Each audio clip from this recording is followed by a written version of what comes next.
Welcome to an epic space mission through the breathtaking landscapes of Kyrgyzstan, but before we can embark on this adventure, we have to travel back in time. In the 50s and 60s, the world was caught in a race between superpowers, the space race. The USA and the Soviet Union competed to be the first in space and to assert political dominance. The Soviet Union won this competition when they sent the first human into space, the legendary Yuri Gagarin. With a height of only 1.58 meters, he became a giant in the history of space travel and brought fame and honor to the Soviet Union. But what does Kyrgyzstan actually have to do with it? The official version says that Gagarin landed as planned in Soviet Russia, but Kyrgyz rumors tell a different story. Allegedly, due to a navigation error, Gagarin landed in the middle of the majestic mountains of Kyrgyzstan, on the shore of Lake Issyk-Kul, 5 hours away from the capital Bishkek. It is speculated that the Soviets kept the true landing site a secret to preserve their international reputation. Join me on this journey through the beautiful nature of Kyrgyzstan as we rediscover the legend of Yuri Gagarin and examine the myth. Enjoy! As mentioned earlier, we're on a space mission. I'm still in Balchiki, but to find traces of Yuri Gagarin, we need to drive 3 hours east. There, some truly exciting relics await us. Follow me!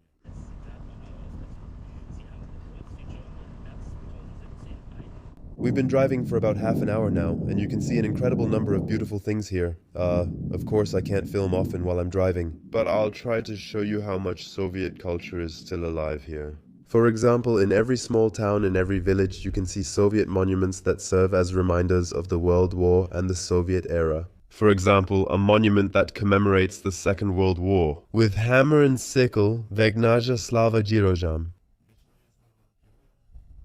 Our heroes live forever. And so on. And it's actually exciting. It's really, I've already said in a video, or maybe depending on when the video came out, that hardly any country I've visited so far is as Soviet as Kyrgyzstan. Then you also often see tanks, airplanes, military equipment on display, the red stars. You see, that's how it is now just a few years ago. A few monuments that are open. Look at that one. People often ask for money, so be aware this may happen multiple times when you travel to Kyrgyzstan. It's mostly in the countryside, less in the city. South of the lake is cool and very sparsely populated. You can drive 60 or 70 kilometers without seeing much. Not a single village. Well, yeah, every now and then you come across some really small villages. And otherwise, you only see animals, mountains, and the lake. But for those who don't enjoy untouched nature, this is the perfect place. The roads are terrible, guys.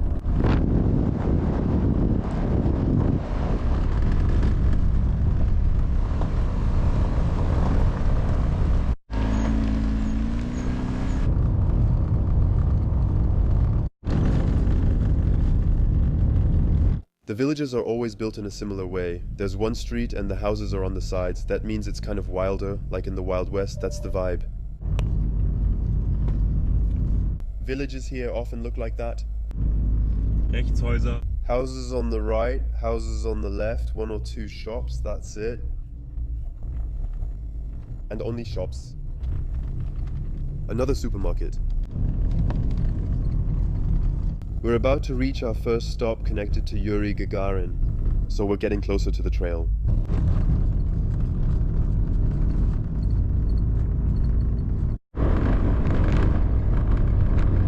Look guys, that's really cute. They were so inspired by the Hollywood Hills that they put up these Hollywood-style signs here too. Do you see that? I just happened to spot the first signs linked to Yuri Gagarin from the road. And after Yuri Gagarin returned from space, he had to rest and recover. And that's exactly what he did in a sanatorium, an airplane as a symbol for Yuri Gagarin. You see, under the hammers and the sickle here, we also have a woman who looks like she's sitting in an airplane. Now the only problem is that it says here, stop, no entry.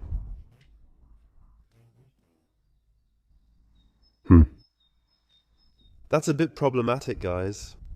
I'll try to find some people and ask if we can get in after all. Yeah, can you get into the sanatorium? I wanted to visit this sanatorium, but there's a stop there, no access. Is it possible to go inside or not? Yes, it is. Oh, it's allowed? Well, I would have stayed. They put it up. You can go through to the sanatorium. I heard Yuri Gagarin rested here. He took a break. Really? Yes. Yes. But you can get through. Yeah, okay. Great. Thank you. Yes. Great. Thank you. My daughter will go there soon. Ah, yes, that's a good decision. It's good there, really good. Duisburg. Duisburg? Nearby, right? Yes. Cheers. I just wanted to see. If it's there in the sanatorium, can I? It's fine. Of course it's late. Yes, it's already tough. Thank you. Okay, good news. The sign is just decoration. You're allowed to take a look at everything. In Kyrgyzstan, asking questions is the most important thing. If you ask people, they will help you. If you follow the signs, then, well, you wouldn't be allowed to do a lot of things. So, one last time, everyone. At this place, Yuri Gagarin himself took a rest. That means this place is truly top-notch post-jury history. And I'm really glad that we discovered this sanatorium by chance. It was a huge property. Let's see how far I have to go. There are still cows lying around here. But it's a beautiful place, guys. No mosquitoes and no street noise. Cherry blossom tree. Now we're going up the stairs a bit like in China or in Asia. We're in Central Asia. But it has these, I don't know, Japanese, Chinese vibes, I think. With these trees, these stairs leading up. Not bad. Right in the middle of the mountains. No wonder Yuri Gagarin rested here. Perfect place.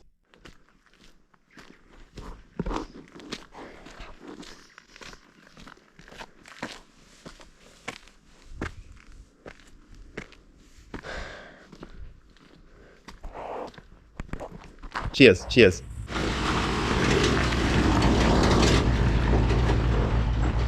Cheers. You rarely get this close to a squirrel.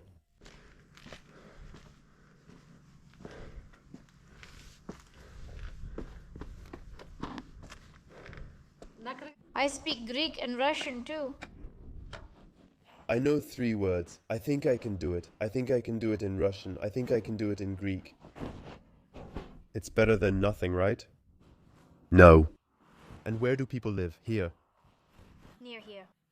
But not until now. I only heard that Yuri Gagarin was here. By that end, the here. I only heard Yuri Gagarin here. And in, but I am not against changing my mind. But sometimes, that's also good. Come in the summer. May, June. July? Yes. We need a good season, I think. If you come in 2 months, there will be a lot of people here. We season, I think. A good one, I think. It's empty here in winter, but people visit in summer. And the woman told me that it's very popular. Obviously, I'll take a look at it. Back there, you can swim in the lake. There's also a beautiful building with mosaics. We were basically already here, I showed you. But when I think about it, I don't know if that can be a tennis court. Well, if the nets are set up there, it could be. But this concrete floor, in any case, there must have been a swimming pool here. I would guess because of these beautiful Soviet mosaics. What's striking about the Soviet Union is its public places. Whether it's bus stops or sanatoriums, they were designed with such love. It was always about the collective. Individually, you didn't live well, I'd say. Individually. But these places were always beautiful. Yeah, maybe you still remember the videos from Georgia. It's a real flashback when you see the sanatoriums. If you haven't seen them, watch my channel's first videos. They were great, but few people saw them. Saw them? And this is what it looks like nowadays when people relax here. Such a beautiful swimming pool. Huge pool, really, here. Wow, I hope you can see that on camera. Maybe here. Punching bags for training, basketball, boxing ring. Those are also kind of the classic Soviet sports, boxing.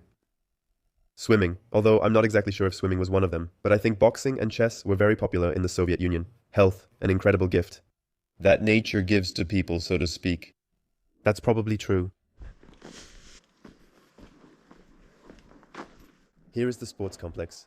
The steps. Did you follow the steps? Yes, I saw them. This is the largest historical site. This is the largest historical site.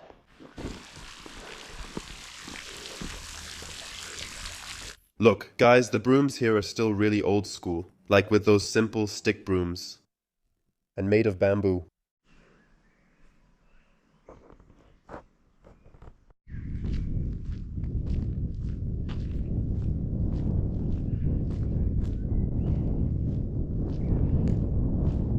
I think we've already seen most of it now. You can see that's where the sanatorium ends. I've walked through the whole thing now. It's time to leave the sanatorium and keep searching for even more clues that we can find. I already had some ideas where that could be. We're heading to the clinic now. Until we meet again. Excellent, excellent, Goddess and Mr. Ravelis. Mr. Ravelis. In Kyrgyzstan, good. The Nature is... unique. So, the daughter wants to go to Germany. And I left my number there once, because you can always help. Maybe she has questions about Germany or something. Then you can help. Exactly. Now we're going to the car. It's getting late. We have to hurry. Here are the next clues. A Soviet bus stop, and up there. An airplane with a Soviet star on it. Yeah, an airplane. I don't know what you call it, guys. A jet. That's obviously also a symbol for Yuri Gagarin, I would say.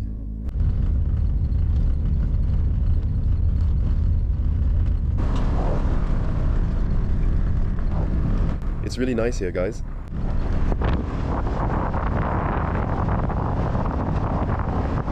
Our journey ends here. We have found the last traces of Yuri Gagarin in Kyrgyzstan, and it's a legendary monument right in the middle of nature. Yuri Gagarin right in the middle of a rock. Yeah, guys. For me, it's the most iconic Yuri Gagarin monument. Okay, honestly, I don't know that many, but I see it and I really think it's amazing. Maybe I'll get a little closer. It does look cool, you have to admit. Whoa, whoa, whoa.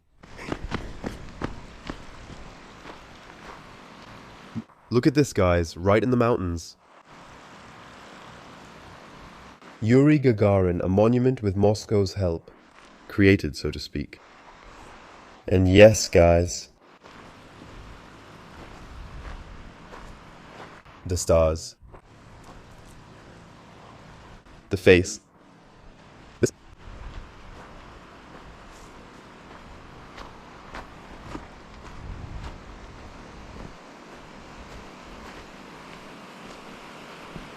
This is the end of our journey. This monument. And I hope you learned something new about post-Soviet history. Maybe some of you had never even heard of Yuri Gagarin. Or, the story behind it. And, yeah. Thanks for watching, guys. Until then, bye.